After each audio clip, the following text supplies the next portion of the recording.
Welcome back to Nova Online.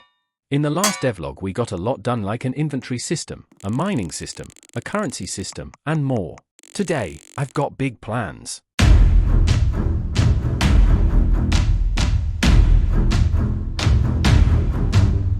I'm actually going to start this video off with a time lapse. I decided the iron mines on our starter planet needed a lot of work. This is going to be one of the first locations that new players visit. I really wanted to build smaller enclaves within the larger gulch area, so you can see the cave system which will develop, and even that path partially concealed by a stone retaining wall.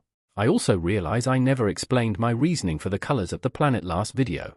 I didn't want new players' first impressions of the game to feel like just another game, right off the bat, so I tinted the grass teal. And I also added more red touches to the ground texture because of the amount of iron that this planet has. Also, it looks really good with the bright cyan grass. Now you can see what I meant earlier. We have this smaller section right before the cave entrance. The caves are very simple right now, and I'll expand them soon. You can see that whole time lapse just got us from there to there.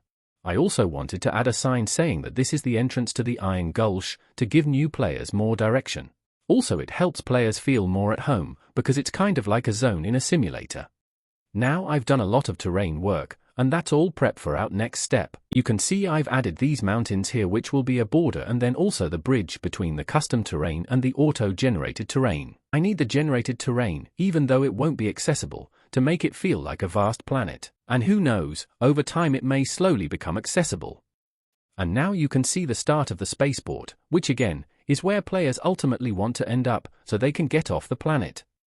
After that, I added these broad windows to the spaceport. It's making me rethink how I did the refinery, but anyways, I hope this really allows players to reflect upon their time on the starter planet before heading off on a shuttle.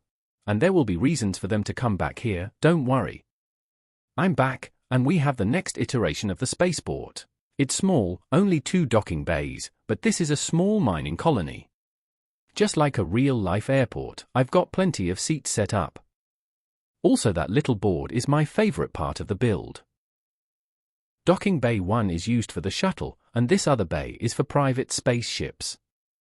One of the reasons why you want to get off the planet is because of this annoying temperature system. Turns out that the starter planet is really cold. In fact, that's one of the reasons there aren't any large plants. This temperature system will make living on the planet a bit more difficult. There are ways to mitigate that, like heat sources, being indoors, or clothing. Also, altitude plays a large factor in temperature, and the planet has random swings of up to 10 degrees. Also, everything is Fahrenheit because most of my audience is from America. However, I may make it possible to change it to Celsius in the settings later down the road. Also, that thermometer bar will only be there if you have a thermometer in your hotbar. And I also decided to help new players out by showing them how cold it is. The sign actually doesn't show world temperature, it shows each player's individual temperature. I also went back and refined the mining system slightly. Now you can mine the same ore 3 different times before it's depleted and you have to wait again.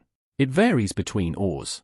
Now you can see I've also added a day and night cycle to complement the temperature system. Right now I have days set to 1 minute just to show you all, but in the real game it will be set to 12 on this planet. It will change for others, and the nights will take 1/4 of the day's time, but the main mechanic is the temperature will jump down at night.